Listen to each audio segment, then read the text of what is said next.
Hello class 12, good morning. So as I told you yesterday that we will start our revision work from today. Okay, that we as you know that we have covered chapter 1 from both books. Okay, chapter 1, yeah, from both books, that is my macro and Indian economy. Now we are starting revision from chapter 2. Okay, after this if time will left then I will start chapter 1 also.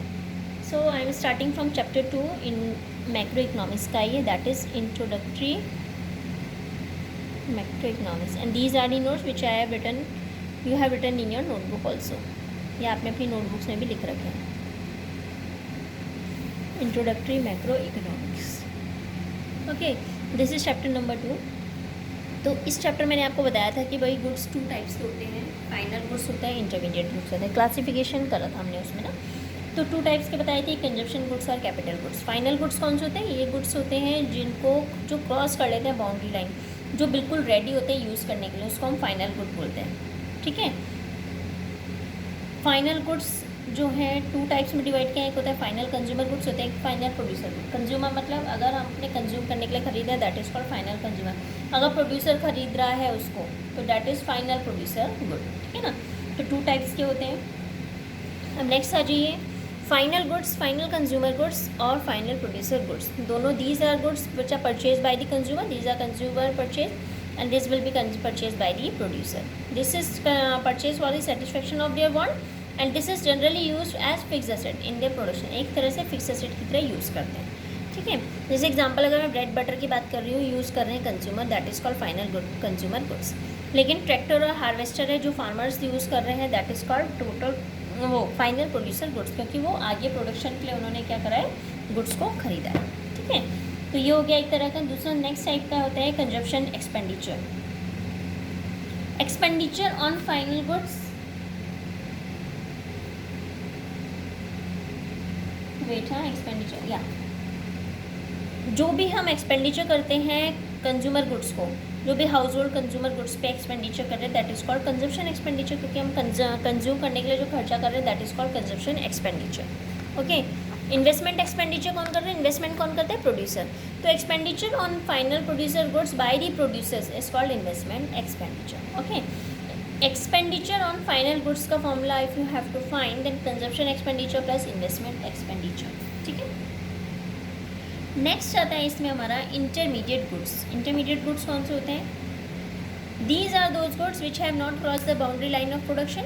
Value is still to be added to these goods and which are not ready for their final user. जो final users के लिए use करने के लिए भी ready नहीं होते. Intermediate consumption और cost, expenditure on intermediate by the producers during an accounting year. इसका फॉर्मूला होता है ग्रॉस वैल्यू एडिशन, और आप ये कह सकते हो gross product for producer, value of output minus intermediate of consumption. ठीक है. नेक्स्ट मैंने आपको बताया कंजप्शन और कंज्यूमर गुड्स. तो कंजप्शन और कंज्यूमर गुड्स कौन से होते हैं? These goods are directly use for the satisfaction of human want. ये गुड्स डायरेक्टली यूज़ किए जाते हैं ह्यूमन वांट्स को सेटिस्फाई करने के लिए. कंज्यूमर गुड्स को 4 कैटेगरीज में डिवाइड किया है: durable goods, semi durable, non durable और नॉन मटीरियल. ठीक है.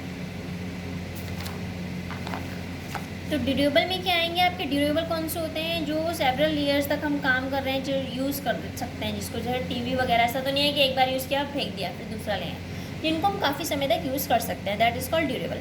सेमी ड्यूरेबल होते हैं, these goods can be use for a period of 1 year और स्लाइटली मोर. 1 साल तक हम यूज़ करते हैं, 1 साल से ज़्यादा. ऐसे कपड़े वगैरह होते हैं, फर्नीचर है, ख़राब खरूब हो जाता है, टूट जाता है, कीड़ा लग जाता है. ठीक है ना.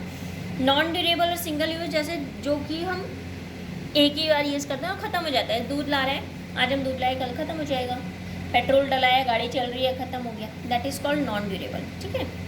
उसके बाद आता है services. Services, these goods are those goods which can directly satisfy human wants, जो डायरेक्टली ह्यूमन वांट्स को सेटिस्फाई कर रहे हैं. जैसे एक डॉक्टर है, लॉयर है, सबकी जरूरत पड़ती है. ठीक है. We need all the services, so that is services.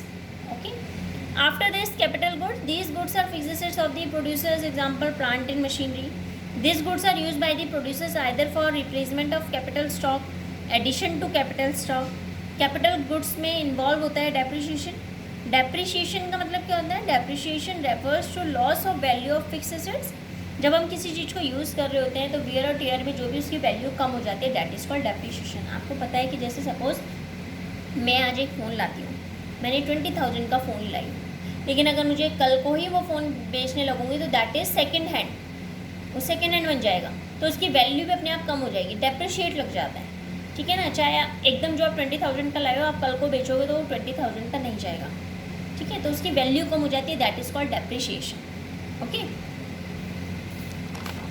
ये इस इंपॉर्टेंट नोट्स जो मैंने आपको लिखाया था मैं उन्हीं को ही रिवाइज करा रही हूँ, क्योंकि आपको एक्स्ट्रा कुछ करने की जरूरत नहीं है। अगर आपने नोट्स ही प्रिपेयर कर ले, you will get your full marks. After this, all capital goods are producer good but all producers goods are not capital goods. ये क्वेश्चन आ सकता है कि ये आपको सेंटेंस दिया रहेगा और लिखा रहेगा एक्सप्लेन व्हाई, ऐसा क्यों होता है। So you will have to write producer goods are those goods which are use in the production of other goods. इसमें इंक्लूड होता है आपका goods use as raw material by the producers like wood use to make furniture, goods use as fixed assets by the producer, ठीक है। तो ये इसका answer है। इसके बाद हमारा नेक्स्ट आता है जो या अच्छा, इस वाले जो चैप्टर में आपको जो मेन टॉपिक करने होंगे, जैसे डिफ्रेंशिएट आएंगे, ठीक है, ये एक लाइन दे दी, इसमें ये कर सकते हो आप, और इसमें आपका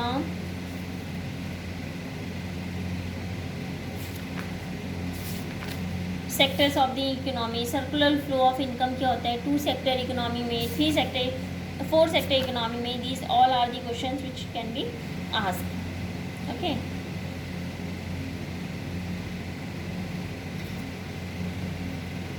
difference between real flow and money flow.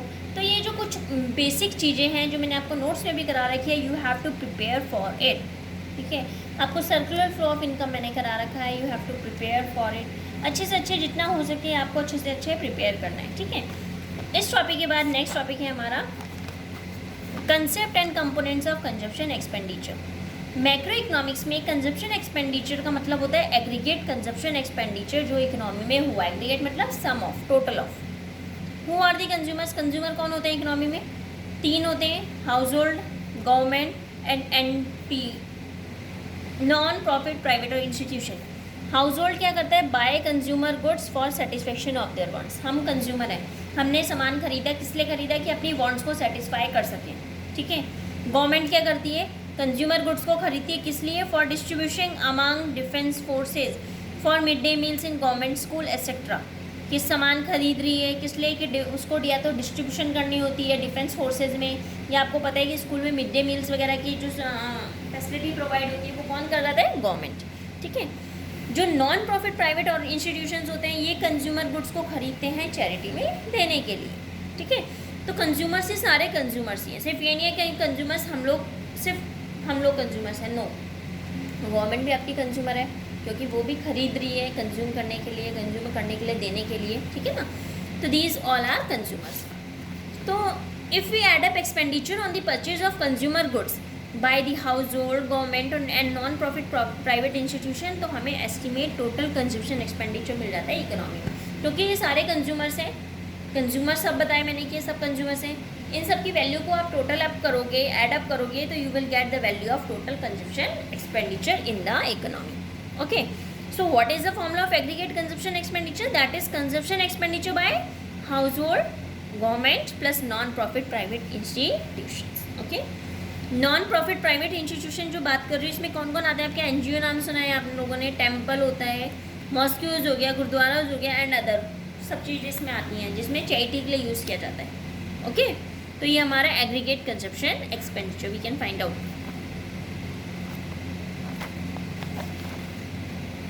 After this concept and components of investment. आपको पता है इन्वेस्टमेंट मतलब it refers to increase in the stock of capital. Capital के स्टॉक में जो इंक्रीज होता है that is called investment. Investment का फॉर्मूला होता है I is equal to delta K. I means investment, delta means change and K means capital stock. तो delta की क्या हो जाएगा? Change in capital stock during the year. Okay, change in the stock of capital is called capital formation. जो भी change होता है capital में उसको हम कैपिटल फॉर्मेशन बोलते हैं। तो इन्वेस्टमेंट को भी हम कैपिटल फॉर्मेशन बोलते हैं। क्यों? क्योंकि हम इन्वेस्टमेंट भी चेंज करते हैं, ठीक है ना। यहाँ पे भी देखो इन्वेस्टमेंट डेल्टा लिखा है, डेल्टा मतलब चेंज हो रहा है, तो इसलिए इन्वेस्टमेंट को भी हम क्या बोलेंगे? Capital formation. Okay, after this next is components of investment. Investments are of two types, that is fixed investment and inventory investment. It refers to increase in stock of fixed assets. जो भी हम increase होता है हमारा fix assets के stock में, उसको हम बोलते हैं फिक्स इन्वेस्टमेंट। जैसे कि फिक्स एसेट्स होते हैं हमारे प्लांट एंड मशीनरी, जो भी ऑफ द प्रोड्यूसर्स जितना भी इंक्रीज हो रहा है that is called fix investment. Inventory में क्या आता है? It refers to increase in stock of inventory with the producers, जो भी उनके पास इन्वेंट्री है उसमें जितना इंक्रीज हो that is called inventory investment. इसको हम फिक्स कैपिटल फॉर्मेशन भी बोलते हैं। Okay, then significance of fix investment. Significance क्या होती है? फिक्स इन्वेस्टमेंट रेज करता है प्रोडक्शन कैपेसिटी प्रोड्यूसर्स की। जब प्रोडक्शन कैपेसिटी बढ़ती है प्रोड्यूसर्स की तो उससे फिक्स इन्वेस्टमेंट क्या होता है? हाई लेवल ऑफ आउटपुट मिलता है। हमने भाई पैसा ज़्यादा लगाया तो हमें प्रोडक्शन भी ज़्यादा मिलेगा, ठीक है। हाई लेवल ऑफ आउटपुट है, उससे क्या हुआ? High rate of economic growth हुआ, यानी कि जीडीपी ग्रो कर गई।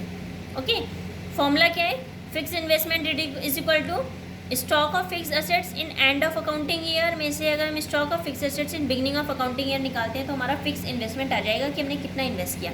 भाई जितना हमारा फिक्स एसेट्स पहले हम देखेंगे कि लास्ट में कितना है और स्टार्टिंग में कितना है, दोनों का जो मिड की वैल्यू होगी that is called fix investment. Okay, इसके बाद आता है significance of inventory investment. Inventory investment consist of inventory investment in terms of raw material finish good. जो स्टॉक होता है रॉ मटेरियल का वो सिग्निफिकेंट है इसलिए क्योंकि with enough stock of raw material producers can avoid day to day purchases from the market. अगर उनके पास बहुत सारा सामान पहले से ही होगा तो जो उनको डे टू डे मार्केट जाना पड़ता है वो नहीं करना पड़ेगा, उससे वो बच सकते हैं। जैसे अगर सपोज़ आपके घर में राशन, अगर आप सपोज़ 1-1 किलो चीनी ला रहे हो, वो कुछ दिन चली फिर ख़त्म हो गई, फिर आप ला रहे हो फिर ख़त्म हो गई, तो इसलिए अगर आप इकट्ठे 5 kg चीनी अपने पास रखोगे तो आपको रोज़ रोज़ मार्केट नहीं जाना पड़ेगा जो एक 2-2 दिन में चीनी ख़त्म हो रही है, ठीक है।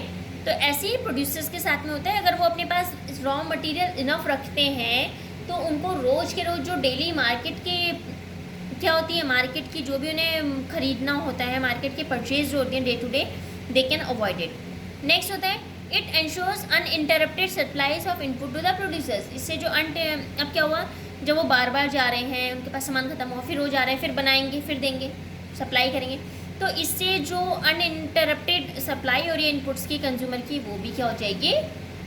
इंश्योर हो जाएगी। तो stock of finish goods is significant because it enables the producers to meet the potential demand for the product, ठीक है। इसके बाद हमारा जो नेक्स्ट टॉपिक रहेगा इस चैप्टर का, हमारा रहेगा ग्रॉस इन्वेस्टमेंट वगैरह, जो मैंने आपको बताया था, gross investment and net investment. So I will teach you in the next lecture. Okay, if you have any doubt from these topics then you can write in a page with your home assignment and you can upload in your homework portal. I will see and then I will clear your doubts from these topics which I have told you. You have to clear these doubts. Okay, thank you class.